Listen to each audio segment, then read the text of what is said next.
Should I be sitting down for this?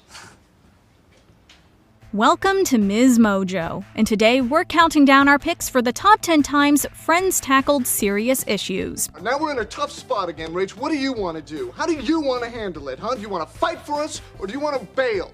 I guess I'm saying I'll try and quit. I kind of like that you worry about me.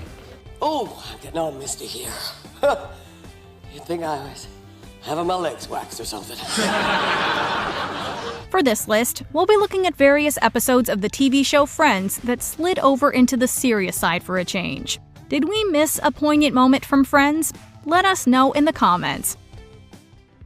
Number 10. Male affection.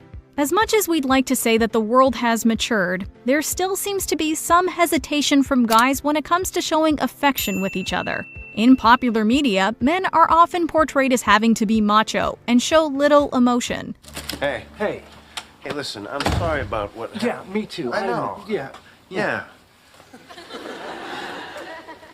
So do we need to hug here, or? No, we're all right. Yeah.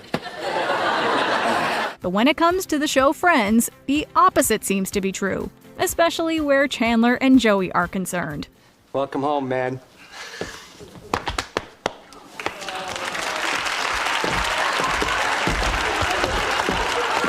These two best friends were seen hugging it out on countless occasions over the show's 10-year history.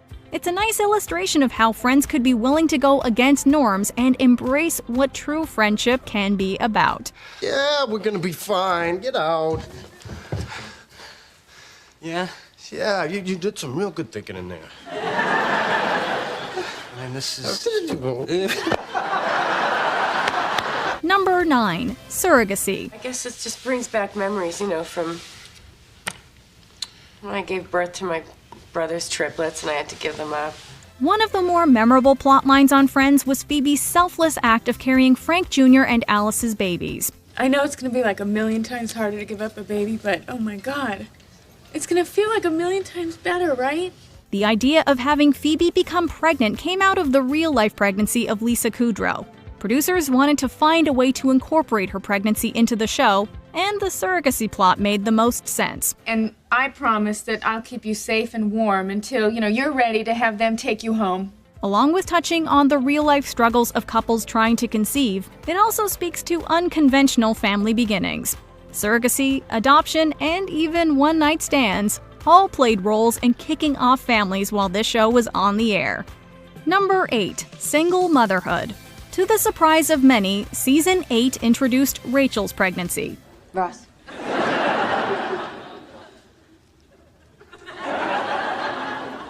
Ross. Okay, whenever you're ready. With Ross being the father, there was never any doubt he would be part of Rachel's journey. The doctor's appointments, the Lamaze classes, baby-proofing the apartment. However, with no romantic relationship between them and no prospects in sight, we got a glimpse into the life of a single mother. The first inclination of this was when Janice spoke about her own experience raising a child on her own. I hate to be the one to say it, but honey, you too are on your own. From there, the show managed to find a way to convey the difficulties of Rachel's solo journey. Thankfully, she's surrounded by both friends and family who are more than willing to tell her, "We'll be there for you." Number 7. Starting your life over. 3.5 minutes into the pilot of Friends, we meet Rachel Green. She's a woman who spent her life living off her parents and had decided to marry into money. When her wedding day finally arrives, a gravy boat triggers an epiphany about her life and she walks away from it all. Anyway, I just had to get out of there and I started wondering, why am I doing this and who am I doing this for? Having relied on everyone else to sustain her, Rachel's decision to abandon all of that and go out on her own is one that many people can relate to. Well, maybe that's my decision. Well, maybe I don't need your money. It can be incredibly scary to walk away from all of that in favor of doing what feels right for you. You go, Rachel. Welcome to the real world. It sucks. You're gonna love it. Number 6. Transgender issues. The world of 2001 was a considerably different place in terms of how transgender issues were discussed and portrayed on screen. Has someone taken her order yet? Oh yeah, she did. He did. She? I'm sorry, I'm new. We learned early on that Chandler's dad had left his mom for the pool boy. Look, I know that your dad embarrassed you. I know. No. All kids are embarrassed by their parents. You'd have to come up with a whole new word for what I went through. When we finally meet Chandler's father, played by Kathleen Turner, the character is headlining a drag show in Vegas as Helena Handbasket. It was arguably an inclusive move for its time. However, the show did tend to poke fun at Chandler's dad, and admittedly, the portrayal has not aged particularly well. You must have had terribly fascinating parents. Oh, they're a hoot. We're glad we've come a long way since then. Number 5. Self-worth and body issues. Back in the second season of Friends, we were introduced to Monica's younger self when Joey exclaimed, Some girl ate Monica. Although implied earlier in the series, we finally saw what a younger version of Monica looked like.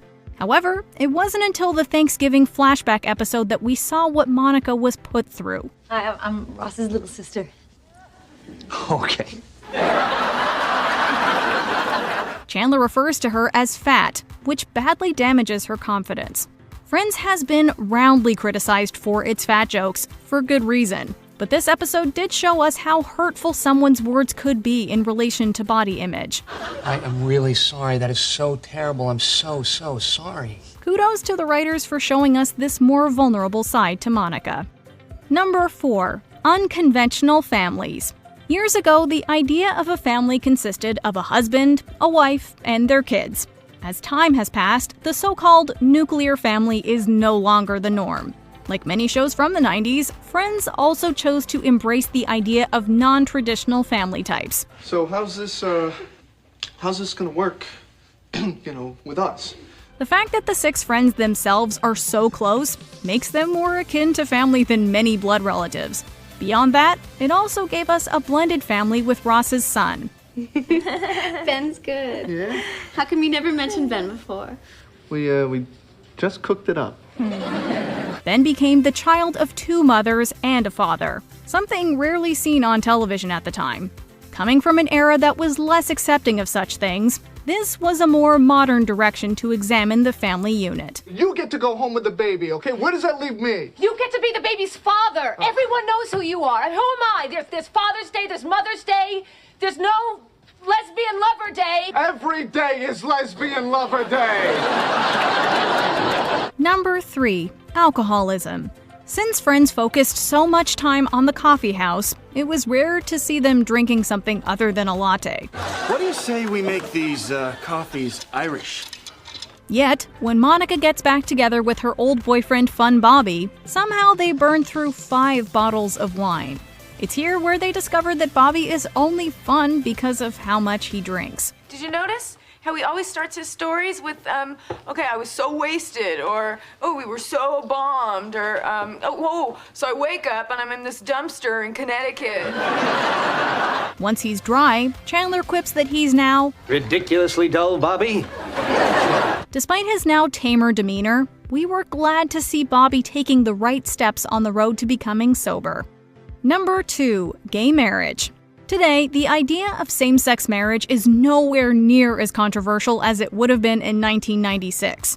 My parents called this afternoon to say they weren't coming. Oh my God. I mean, I knew they were having trouble with this whole thing, but they're my parents. I mean, they're supposed to give me away and everything. Surprisingly, though, Carol and Susan's wedding episode didn't actually make that much of a blip on the blowback radar.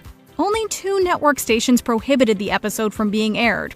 One in Texas and the other in Ohio, and NBC received just 4 complaints via telephone. Oh my God. Now I've seen everything. Regardless, it was still groundbreaking territory at the time. Even so early on in the show's run, the producers embraced the idea that love is, well, love. Carol and Susan gave us a great example of this. You know, nothing makes God happier than when 2 people, any 2 people, come together in love. Before we unveil our top pick, here are a few honorable mentions. Messy divorces. Several of the main characters experience how messy divorces can be. Jim, how did you get through this? Well, I relied on a carefully regimented program of denial, and wetting the bed. Gender stereotypes. It's just a doll, Ross. Get over it. Yeah, it's cute. Why does he have it again? So it's got a doll, so what? Unless you're afraid he's gonna grow up to be in show business. Breakups. It's hard to watch on TV and harder in real life. This can't be it.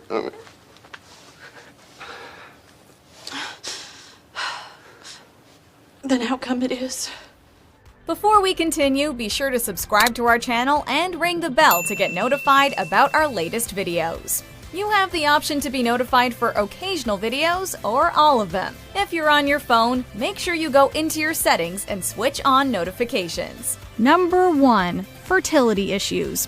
When Monica and Chandler decided to have a baby, you could have expected the story to turn out as it did. We find out late in the season that due to medical reasons, they may not ever be able to conceive a child. It means that we can keep trying. But there's a good chance this may never happen for us. Although there are many couples who could relate to this already, it was also a case of art imitating life. Courtney Cox, who played Monica, had experienced fertility issues with her then-husband David Arquette. We're gonna figure this out. I know. Thankfully, Monica and Chandler choose to adopt. I'm really glad I picked you guys. You're gonna make great parents. Meanwhile, Courtney gave birth to her daughter Coco Arquette a year later.